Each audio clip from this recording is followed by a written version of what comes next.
It's really great that we can get so many people in this community together on one day with 50 years of great work behind us, but I'm sure 50 and many more years of great work to come. So thank you everybody for that.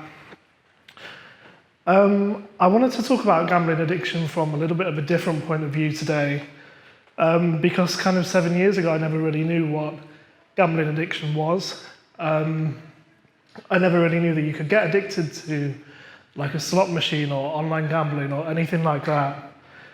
And that really takes me to the story of my dad, who can't be with us today because he's having his first family holiday in, I think, the decades since he's been gambling, so I'm really proud of him for that. So I'm telling the story on his behalf. So my dad, he's 69 now. He is an accountant and was a very successful man.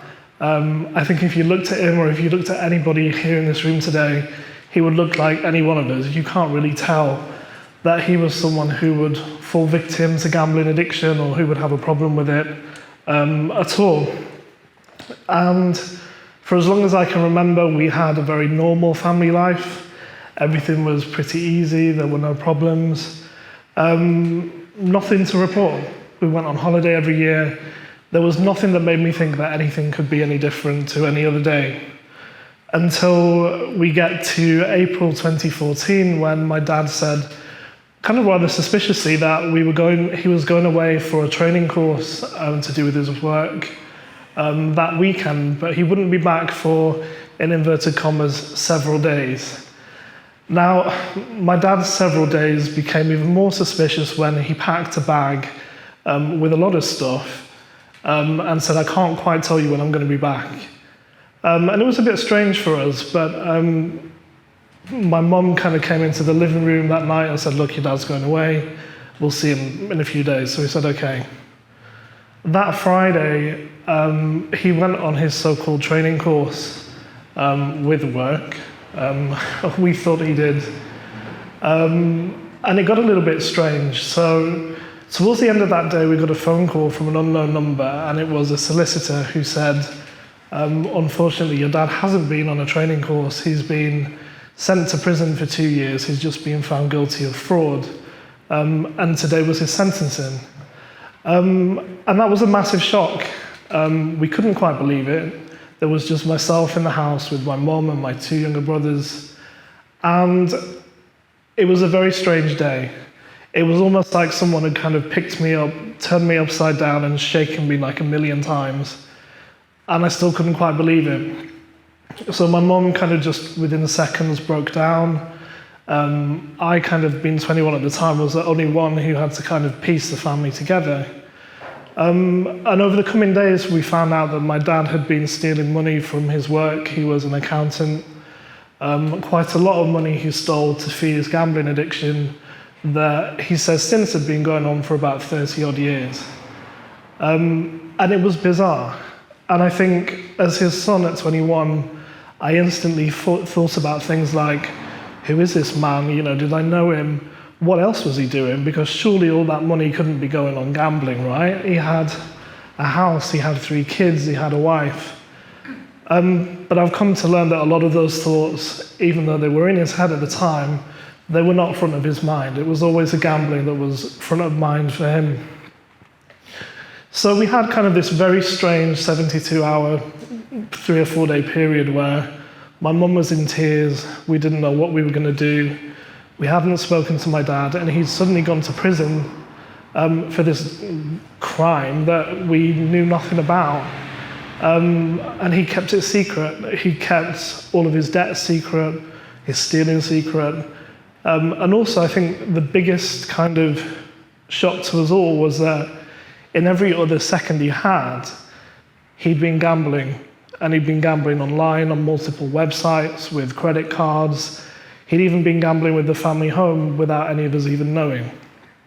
So it was a massive shock for us. And I guess at 21, I had to come to terms with the fact that it felt to me like I had a second dad. Like I had a gambling dad, and then I had the dad that I knew day to day. And it was really difficult to try and piece that together, I think, in my head and say, actually, look, you know what? They're the same person, but just at times that gambling had taken over his life too much, and unfortunately it led him to where he got to. I think all of that said, I wouldn't call my dad a criminal. I would call him somebody that had a problem that he didn't know about and he didn't know where to get help. I know we've had a lot of discussion today about the word invisible and people not knowing where to go and find help. And I think I'm really glad that more and more people are talking about gambling addiction, and it's much better known now than it was, say, 7 years ago when my dad was on the verge of jail. On the back of that, when I went to see him for the first time in prison, I asked him, look, what has happened? You know, we've seen kind of the court papers, we've heard about the fraud, but what caused it? Where did all of this come from? And he says he really doesn't know, which is really strange for me as someone on the outside looking in, thinking, well, for 30 years of your life, where did it go? Did you even know that you were gambling day to day so much that you were turning the family finances upside down? And genuinely, he didn't know. So what he did tell me was that when he went to prison, he went to Gamblers Anonymous. And that was one of the first places that he found anybody who was similar to him, who had been in this almost other world within themselves and had been gambling to the point that it was a new personality. And he said to me that his gambling was almost like he called it a safe space. And I knew what he meant. It was something that he could do. He felt comfortable there. But actually, it wasn't his safe space. That was a space where he was happy in his head, because that's what he'd been doing for so long. But it was that thing that had been silently breaking away at the dad that we all knew. But we didn't want to let that break us. And I think, as a family, what we decided to do was learn a lot more about what happened to my dad.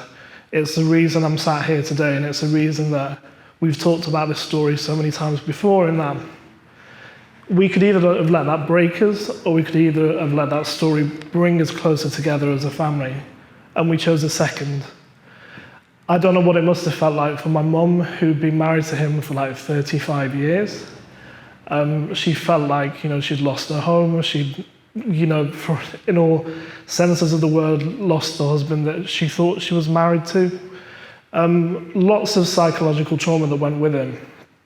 But I also think lots of things to learn, not just for us, but for other families and also the treatment sector going forward. 7 years ago, when my dad went to prison, one of the first things me and my mum did is looked at each other and said, okay, where do we go next? Who do we talk to? Where do we go to get help? And I remember going with my godmother and my godfather to the Citizens Advice Bureau, and they said, well, there's not really many places you can go if you're the family of a gambling addict. It's okay if you're the gambler, there are places you can go, but for the family, you're going to have to piece together a bit of counselling, a bit of debt support, a bit of Gamblers Anonymous. So it's like going to 6 or 7 different places to try and get help for something that 2 days ago we knew nothing about. So it was a big learning curve for us. To give you what some of my dad described it as, because I really think it's important for me to try and speak for him today, he said that his gambling was like a spiral into self-doubt. It was a place that he'd never really been before, but he'd become obsessed with it to the point that it became so normal that he knew nothing but gambling. He was successful in one kind of facade of his life, but the other side of his life had been taken over by the betting. And his new reality, he said, was just a series of numbers on a screen. It wasn't real money. It was just topping up with another loan, another credit card, and sinking further into debt. So that was really sad for me to hear. But thankfully, when he was in prison, he got the help he needed. I think that space away from his laptop and from the gambling, and even from his family, I think made him think a lot more deeply about what happened and what it was inside of him that he really needed to work on to get out of that place. So when he came out of prison, we started working together on thinking, well, how can we use our lived experience as a family who's been through all of this to bring something better for other people. And I think it took us a good 5 or 6 years to develop an app called BetProtect, which is now available to betting operators. I'm not going to sell it here, but it's a product that we've designed out of our lived experience to try and help the gambling industry spot triggers in behaviour and bring the support before it gets to a stage where my dad got to. And I think that says a lot about the climate nowadays. There's a lot more room for people to share their experience about what's happened with gambling, particularly here in this room today, but also in the treatment sector going forward, for people to have a voice, to talk about what their experience was and also change the sector in the future. Because I would hate for any other family to go through what we've been through and what we still go through. I think, to think about it in a present day context, yes, it was 7 years ago that my dad went to prison, but I'm sure when I walk out of this building today, I will see 1, 2, 3, 4, 5, maybe more gambling adverts on my way back to the train station. Every one of those is another trigger for me about what gambling can do to a family and what it did to my dad.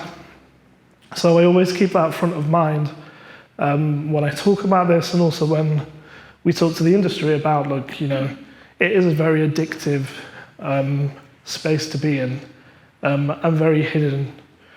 But we asked a lot of questions of ourselves as a family. Could we have spotted it? Could we have caught it early? Could we have done anything to help? And I think actually a lot of the answer to that is probably no.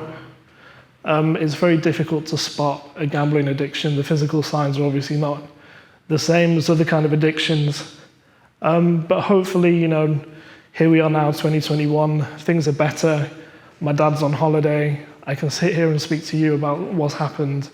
And we're celebrating 50 years worth of work at Gordon Moody, which I know is a lifesaver to so many.